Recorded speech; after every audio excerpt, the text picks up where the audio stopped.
Why, hello, ladies and gentlemen. On today's show, the Padres were seeing, it was the best of times, and now it's the worst of times, losing the first two games of this set against those pesky Cardinals, thanks to a Lars Nootbar laser and a whole bunch of other stuff that just isn't going the Padres' way. We're going to be as well some Blake Snell kind of stuff to talk about a little bit and more, everybody. You know what you're listening to.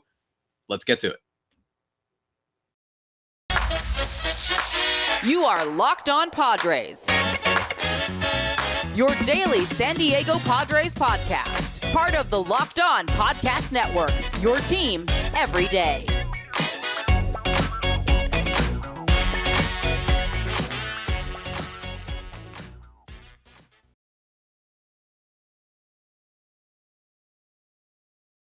Greetings, ladies and gentlemen, and welcome to another edition of the podcast, which is part of the Locked On Podcast Network, your team every day for Wednesday, June 1st, if I'm not mistaken. That's right, Wednesday, June 1st. I believe it is the start of Pride Month, if I'm not mistaken. So happy Pride Month to you all.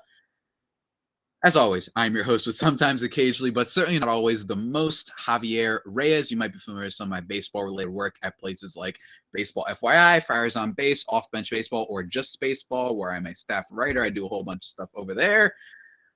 You can follow me on Twitter at Javapeno, Javieno. All right, you can check that out. At LO_Padres as well on Twitter. Be sure to check that out for live tweets during the game. And then for my own account, just a bunch of weird thoughts and what have you. Just vibes. You know what I'm saying? And also, if you want to see my Bulworth Academy shirt that I am rocking, let me tell you, I feel much less chubby when I'm wearing black clothes. So for all the people, if you want some eye candy of good old Reyes, you know what I'm saying? If you want something a little bit more appealing to look at, I look better in black, I must say. Leave me some comments on what you think, guys, especially if you know the reference from what game I'm talking about. But anyway, guys, also thank you for making Locked On Padres your hashtag first listen every day platforms. I spent too much time on this intro already. I must admit that. But we're going to be talking today about the Padres losing the first two games against the Cardinals in somewhat kind of heartbreaking fashion, especially with the second game, and just giving my thoughts on all that and some thoughts on future episodes and what we're going to be doing. And yeah, I mean, this is not the best of events to happen for the Padres, right? They lose a game against the Pirates. They only win 2 out of 3. Wishes that they had gotten the sweep, if not for a blown save from Taylor Rogers, who personally I think was due, but kind of the same story going on here for the Padres, which is just a real lack of offense. Let's first talk about the overall peripheral stats. And that's firstly, let's talk about Adam Wainright, an absolute gem from him in this game. 7 innings, no earned runs, only 2 hits allowed, 1 walk, and 10 strikeouts. Yeah, I mean, the guy still has it, and it's by far his season high, if I'm not mistaken. His last couple outings, he had 2 strikeouts, 3, 5, 2, 4, 3, 6, 7, 6. Not necessarily a super strikeout artist, absolutely killed the Padres tonight. He looked wicked. I will say, so by the umpiring crew, and we're going to talk about that a little bit more with Manny Machado in just a second, but in this game, Profar 3 strikeouts, 2 from Manny Machado, 2 from Jorge Alfaro, 2 from Trent Grisham. But a lot of bad calls overall. And speaking of the bad calls, Manny Machado gets tossed in this game at one point. Let me see. I think it was in the top of the 7th. I forgot exactly. Let me see if I can pull it up. It looks like top of the 6th inning, Manny Machado struck out. And it didn't look like it was necessarily that call in particular. The strikeout pitch is what Manny was upset about. But he ends up getting ejected after arguing the balls and strikes. And then Bob Melvin also gets ejected. So do I think it was warranted, the ejection? No. Usually I don't think with players, unless they're throwing their helmets all over the place and they're cursing at the umpire after balls and strikes, I don't toss out stars. That's just me, though, and we all know how umpires can get. Same thing for Bob Melvin. It happened over commercial break. I went to the bathroom because why not? It's a commercial break. This is what happens. You know what I mean? I'm in a weird mood today, let me tell you. So that wasn't good, right? And I think that it was consistently on both sides. Last inning as well, you can see him on an 0-1 pitch. Just really bad umpiring overall. I'm curious to see what the umpire kind of scorecard, if anybody's familiar on Twitter, what that ends up coming out with exactly, what kind of, how many missed calls, what was the call percentage, what was the strike percentage, all that sort of stuff. But definitely both ways, not a very well called game for sure by the umpiring crew. But I will say something that needs to be talked about here is Manny Machado. Personally, first thing that kind of came to mind, or at least one of the things that came to mind for Machado, is you get ejected here and you're arguing balls and strikes. You're really important. They could have used you at some point, maybe in this game, maybe to play third base, right? Maybe to grab the ball in a kind of a situation where Tommy Edmonds steals third, which ends up leading to the sacrifice fly by Albert Pujols, his second sacrifice fly of the game to win the game. And maybe if Manny Machado is covering third base, does he actually manage to hold on to that ball that's thrown to Kim? Wasn't that the best? No, but maybe Manny Machado makes that play, right? Maybe he gets another RBI. Maybe we don't know for sure, right? It's a bitter hit. I don't know. This is a guy who was very publicly kind of livid with Fernando Tatis Jr. getting really antsy about balls and strikes and being a little bit annoyed because, hey, it's, come on, we can't lose you like that, right? Well, Manny Machado, we lost you. You know what I'm saying? From you arguing balls and strikes. Now, before you listeners get upset, I understand that there's some differences here. First of all, Machado's older. He's the veteran presence. He's allowed a little bit more say in these matters. Second, that was a different scenario in the sense that the Padres were skidding, right? They were falling apart. It was a collapse. And it was later on in the season, while this is still pre-All-Star break, hard to necessarily feel like the season's ending. You know what I mean? This early on, especially when the team has been winning and being pretty good so far early on in the year with their 30 wins, right? We have 30 wins, right? Let me make sure we have 30 wins. Yeah, we have 30 wins. With a 30-win team that's been, 12 games over 500, whatever, like they've been good. And then the other thing that's different is the Tatis, when he was up and by the call strikes and whatnot that Machado and him arguing in the dugout with, that was also like one of his first, it was either his first or second at bat of that game. So it was early on in the game, you know what I mean? Well, this for Manny was a little bit later. So there are some differentiations, but I figured it was worth at least mentioning that for Manny, considering how he was upset with Tatis and how you can't be selfish like that, and we need you, you can't be doing that, it's not all about you. Well, unfortunately, Manny gets tossed in this game. But yeah, and also, by the way, on that sac fly by Albert Pujols, does have to be given credit. That was a extremely weird way for me to phrase that sentence, but there does have to be credit given to Mr. Lars Nootbar, a laser from Lars Nootbar. Look, I talked about it with Lucas Smith on the crossover episode.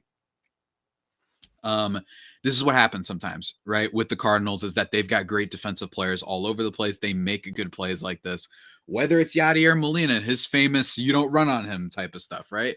Whether it is, I mean, he's not there right now, Tyler O'Neill, or whether it is obviously Nolan Arenado, whether it's Tommy Edman, all those Gold Glovers, just a team that's consistently for a few years now just had really good defensive play. Not a surprise. Should they have sent Zokar on that play? That's up for debate. I think Zokar's got some level of speed. I will say, given that it was a shallow single by Profar, maybe it wasn't the best decision. But then again, you're in away territory. I understand if you're saying, you know what, they get last licks. It's man on second rule. We kind of want to, try and take the lead right here and have Rodgers come in and get the save. But unfortunately, that isn't the case. It kind of stinks. Kind of stinks for sure, guys. But before we get into one last thing we have to talk about in the game, which is Blake Snell's start. Before we get into that, guys, and the first game that was played back on Memorial Day. Before we get into that, guys, let me quickly talk to you about, what am I going to talk to you about? Not the Built Bars, not the Built Bars today, guys. But I am talking to you about something important, and that is jewelry. All right. Look. When it comes to, you can celebrate all of life's special moments. I know Mother's Day has passed, but whether it comes to engagement rings, custom pieces, and what have you, finesse jewelry pieces, all at prices you won't find at a traditional jeweler, Blue Nile has you covered. There are two parts to this business. There's wedding jewelry, there's fine jewelry, engagement rings, cocktail rings and gemstone necklaces, all that sort of stuff. Both ideas should be brought to life, right? Whatever your idea is, we want you to make it a reality over at Blue Nile, guys. You know what I'm saying? That's what you need from Blue Nile. And they've got you covered with good prices for whatever you need. It's going to be upcoming for whoever your special somebody is. I ain't gonna judge whoever it is. Maybe it could just be a gift too. They've got you covered with everything you could need, really. Shape, size, clarity, setting style, whatever you need, man. They've got you. They're available 24/7. You can call them up via phone and, help figure everything out and what have you guys. And because you listen to this podcast, make your moments sparkle with jewelry from BlueNile.com by using the code locked on. That's right, guys. For a $50 off bonus from orders $500 or more. This is a podcast exclusive. Okay, use code locked on. Remember, code locked on for $50 off from your $500 orders. Shop stress free and find your forever piece. Go to BlueNile.com today. And we're back, everybody. Let's bring it back in. Oh yeah, here we go. It's a late night. It's actually not late night. Shout out to these games being at 7:45 my time. For once, I am not recording at like 1:30, 2 o'clock in the morning. That is very nice, for sure. Let's talk again, guys. Let's keep talking, and let's talk about Blake Snell. Blake Snell in this game, he currently has a 4.8 ERA on the season, but a whip of 1, which suggests he has not been giving up too many hits at least. 6 innings in this game, 2 earned runs, 3 walks, and 6 Ks. I told you about the sacrifice fly from Pujols. Also, Paul Goldschmidt gets a huge double in the bottom of the 3rd inning. That's where the scores actually happen here. Look, Goldschmidt has been absolutely ridiculous lately. I think they said he had like a 20-game hitting streak or something like that. Goldschmidt is on one. You guys can thank the Rockies for that. Trading him away, even if, or not the Rockies, the Diamondbacks, even though maybe it was a somewhat trade that made sense considering that they didn't have a lot around him and they said, we got to rebuild. I get that. But nonetheless, unfortunately, Goldschmidt is just an absolute monster. He also gets 2 walks on the day. He's just been ridiculous this year, batting .350, I believe. Yeah, he's batting .352 with a .418 on base. Low key been an MVP candidate himself in a lot of ways. Obviously, with the defensive stuff, puts Machado far and away and whatnot. But even still, he's been low key, been pretty phenomenal, Paul Goldschmidt, in the early going of this year 2022 season. But Snell overall, I think the only thing that's worth bringing up here is that it's a quality start in terms of just if you want to get the too long didn't listen version of this is he brings in a quality start, and that's really good for a guy that is very much struggling with efficiency throughout his whole career. I mean, even when he's been on, even during some of his Cy Young level starts, right, he would be an inefficient pitcher and what have you. He also generated 15 whiffs in this game, 6 on his 4-seam fastball and 6 from his changeup, which was very interesting because his changeup and curveball aren't exactly the pitches that were money for him when he looked good in a Padres uniform. Last year was his fastball slider combination. Actually threw the slider a lot less, only 9% of the time, 9 pitches on the night, and then 23 curveballs, and then 17 changeups. I just thought that was interesting. I thought it was interesting compared to his last couple starts that he's changing his repertoire around. Hey, I have a little bit of faith in Ruben Niebla. I've talked about this a lot. So I think that if he believes that he can start throwing these curveballs and changeups more, and it's not just fastball slider, then okay. I will say that his high fastballs seem to just not – the way Mackenzie Gore throws them, he locates that pitch a lot better. That's why it's got such a great run value on it, his 4-seam fastball compared to Snell's. But nonetheless, I thought he looked pretty good. He was throwing hard, and I love to see that. And the fact that he made it pretty far into the game, I think was really, really encouraging for sure. That's really cool. Not much else to report there. Snell – hopefully we can get something out of him. If we can keep getting outings like this, I'm more than happy. And if he can manage the control and locate that fastball a little bit better, then I'd be even more encouraged, because Lord knows the Padres are going to need really great pitching throughout the whole season with the way their offense has been performing. I also forgot, speaking of offense, I forgot to mention, my apologies, everybody. My apologies. I forgot to mention Trent Grisham hitting another clutch home run in this game to tie it. That's why we went into extra innings in the first place. Second home run in like 3 games. One being a walk-off against the Pirates, of course. Look, with Grisham, there's not much to report here. I still am super concerned about the guy. I've been dogging him for a while. With the way he's been playing this year, one of the worst outfielders in baseball offensively for sure. Just not great from Grisham. Could he be turning it around? Sure. But I do think that it is concerning that he hasn't been hitting the ball hard, that he strikes out as much as he does. and he's not a home run guy. You know, he's not a power hitter or anything like that. He does make a good play in center field in last night's game. I will say that, out getting running for a fly ball. But overall, you know, I'm going to need more than this, guys, before I start thinking that Grisham is turning around. Maybe he's turning it around to being like a 200 hitter, right? Like that's possible, that he's just going to start having a positive regression to being major league average, or at least not deplorable levels of offense. But I mean, I need more from him. But even still, shouts to Grisham. He did give them the only reason they were in the game in the beginning, and it was a bomb. I will say that much. So yeah, that's all to talk about there, guys. Let's talk about the game from Memorial Day really quickly before we talk about some all-encompassing stuff about the old Padres and what have you. Nick Martinez got the start on Monday's game. The Padres ended up losing this one 6-3, which was very unfortunate for sure. But I really didn't blame Nick Martinez in this game. Nick Martinez in this game, 6 innings, 3 earned runs on 7 hits, 4 walks, which was not great, and 2 strikeouts over 93 pitches. But he battled, man, and he's still got an ERA under 4. Right, I brought this up with Mania, who everybody loves, but he's actually got a lower ERA than Mania. 10 whiffs on all of his pitches. Changeup, as usual, looked really good, and his sinker looked pretty solid as well. I think he was okay. I mean, most of the runs that he gives up in this game, if I'm not mistaken, he gives up the Nolan Gorman home run in the bottom of the 3rd inning. They're the rookie over out of St. Louis, who Lucas Smith talked about on the podcast crossover from the other day. He looked pretty good on that home run there, 400 feet on that one, allowing Tommy Edman also to score. Then he gives up a single to Tommy Edman later. But I still thought that he battled, aside from that one blip there from Gorman, who, you know, sometimes rookies come up and they stink, and sometimes they come up and they're great. We don't know how their career is going to transpire in the future, but, you know, pitchers are still trying to figure him out, right? That's sometimes what happens. But Gorman so far for the Cardinals been a pretty solid guy for them, especially since their shortstop play wasn't so good with Paul DeJong when he was still up with the team. So shouts to Gorman there. There were some RBIs here from Jurickson Profar, Austin Nola, and Manny Machado, but unfortunately just not enough overall. The starter for the Cardinals, Patrick Naughton, is that his name? No, I'm sorry, Packy Naughton. It was kind of a bullpen day for the Cardinals, which is why I think this loss stings a whole lot more. You can say the Wainwright start happens. These things happen, right? It's fine. But with Naughton, it's just like, come on, guys. It's a bullpen day.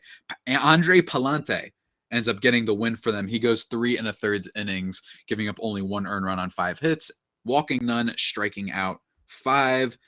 Oh, man. That stinks. So kind of a bullpen day for the Cardinals, a team that Lucas talked about, a little bit treading water, right? Like this was a team that really needs their starters to go deep because they have games like this, and yet they were able to, and the Padres offense just kind of floundering as usual.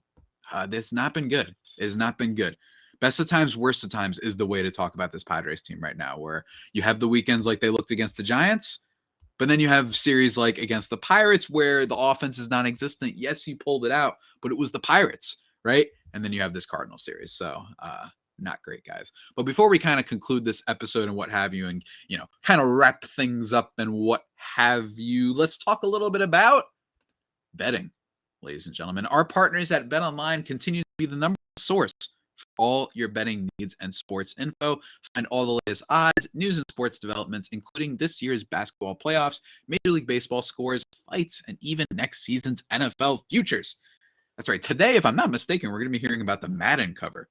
I don't believe BetOnline has a prop bet for that. I don't believe so. You should check, though. They have props for everything, usually. So go check that out. But who knows who the sound off in the comments who you think it's going to be. We'll see. But anyway, guys, head to the website today. Use your mobile device to learn more about the trends and action. BetOnline, where the game starts. And as always, guys, I also want to mention, check out the Locked On Now podcast, kind of a little a crash course on all things in sports, right? It kind of recaps you on everything. Baseball stuff, too. I make appearances on there every now and then. You should definitely check it out. It is good stuff. Very good stuff. For this last kind of segment, I'm not going to lie to you. I don't have too much to talk about. Yesterday, I actually put out like a little bit of a poll question from the Twitter account. Just, you know, truthfully, and I think that's actually going to be an episode I do this week. And I was talking about the Padres, if they were to make a trade for somebody, probably an outfielder, who would be the guy that you would want Preller to trade for in particular? I got a bunch of different answers that I'm going to talk about, including Benintendi, even a Joey Gallo, Kyle Lucas, all sorts of answers, and then going to give any of my own that I come up with. So yeah, I mean, look, it's let me say, look, I'm not gonna lie to you. I don't have too much left that I want to talk about aside from just in general, upcoming schedules. We've got the Brewers coming again. We have today, by the time you guys are listening to this, it'll be an early game against the Cardinals in which it is Yu Darvish versus Dakota Hudson. Hudson, 25 Ks to 23 walks. So he's had a walk issue this year, 1.41 whip. So do not let the ERA totally fool you. And let me tell you, the Padres, they're able to draw some walks every now and then, right? They're okay at getting some on-base stuff. It's just the slugging that they're not so great. And if I'm not mistaken, 11th in on-base percentage actually right now. So they've been able to do that. So maybe they can capitalize on Dakota Hudson's penchant for maybe allowing a little bit too many free passes. And then Yu Darvish, who's got a 3.76 ERA, 1.08 whip. Quietly for the Padres, not too bad his last two starts. He went 7 innings against the Phillies, gave up no earned runs on 6 hits, though. And then against the Brewers, 6 2/3, 2 earned runs on 3. So Darvish kind of bounced a shaky start to the season, right? Obviously, he had that big blow up against the San Francisco Giants, but other than the Giants and the Braves starts, not too bad for Yu Darvish here. He's clearly doesn't look like he's what he was kind of those second half stretch with the Cubs in 2019 and then all of 2020, where he was a top 5 level pitcher. He was awesome, right? Striking out so many guys, a borderline Cy Young candidate. That was the year that I believe Trevor Bauer wins the Cy Young in 2020. Yeah, he wins it that year. Nelson Lamet, remember when he was awesome? Dang. Oh, Lamet, I miss when you were great. But Darvish has at least been solid. And I think that that's really all you can ask for, right? He's getting up there in age. And the Padres probably, in terms of going all in now on thinking that Darvish and Snell were going to be Cy Young caliber pitchers, that boat might have sailed, but can they still be very effective? Absolutely. And if everybody can just be a B+, that can absolutely carry and give you a whole lot of wins for the season, right? So if certain things bounce your way, right? If Tatis comes back, if certain guys in the offense start stepping up, that could absolutely be huge. So it's not all about Darvish coming out and looking like a Cy Young dude. I know it's disappointing that he looked like a Cy Young dude for basically the entire first half of 2021. And then the sticky stuff ban comes in, just all the clap stuff. I understand it's really frustrating, but I also think that this could be simple age things with Yu Darvish. So hopefully he can get a good start here, salvage the series against the Cardinals. Because then after that, ladies and gentlemen, Padres got some tough games. Got another set against the Brewers. If I'm not mistaken, is it 4 games against the Brewers? Give me a sec. Yeah, it's a 4-game set against the Brewers, and then you've got a 3-game set against the Mets. Then you've got Colorado and the Chicago Cubs, and then Colorado again to ease in the load a little bit. But this is a really big test, right? Really big test of a road trip for the Padres for sure. And with the Brewers, that's a team that doesn't scare me as much as the Cardinals for some reason. The Cardinals still, and I know this is a little bit of a lazy thing on my part, they still have that edge of San Antonio Spurs. They have that edge of Miami Heat, right? They have that edge of New England Patriots in the sense that you just trust that organization and that franchise to just come up and get wins and find a way, because they just seem to always do it, right? Like for whatever reason, they find a way, replacing star players and having good farm system guys pop up. You just have a trust in what the Cardinals are doing. With the Brewers, on the other hand, not necessarily as much, not a deplorable franchise by any stretch, but not that same level of, oh yeah, I'm really scared of these guys. I'm scared of their pitchers for sure. But I have to admit, in a playoff series, I'd feel pretty good about facing the Brewers. At least I feel okay about facing the Brewers, right? I don't think the Padres are necessarily better. They're actually really similar in a lot of ways to the Brewers, I'd say, where they have kind of like 1 or 2 offensive players that are doing work for them. And then that's kind of it. And then they've got a really awesome starting pitching set. It's really interesting, those 2 teams, because the Brewers, I know this is a Cardinals podcast, or at least that's the team we're playing, but I don't know. The Brewers are kind of interesting. I've been dogging them a lot, obviously, but the Brewers just have like that deadly, in theory, behemoth of Corbin Burnes, Freddie Peralta, and who's the last one? And Brandon Woodruff. What's funny is Peralta's hurt right now, and Brandon Woodruff has been shaky. Burns has been awesome, and he's probably the front runner for the Cy Young right now. Or at least it's close. He's in the top 3. But then they've got Aaron Ashby and Eric Lauer, who have been really, really big for them to make up for the fact that both Woodruff and Peralta haven't been so hot. So they might not have the same easy consistency of the rotation that the Padres do, but they make up for it in the fact that Corbin Burns is better than any pitcher potentially that most other teams have in the NL, right? Like he's probably better than Joe Musgrove. Sorry, I hate to say it. Like he's just unbelievable with the fact that he has so much movement and he's just defying physics. I recommend everyone going check out the Foolish baseball video on Corbin Burns. It was very, very good. So yeah, that's what I would say there. So very interesting. And their lineup, it's not necessarily being carried by one person. They've just got a bunch of really okay players, I think, with Willy Adames, who's been pretty okay for them. I don't know how he's doing actually this year. He's still on the IL, but he's a pretty interesting player for them. He actually has 9 home runs. I didn't even realize that. Wow. Shout out Willy Adames.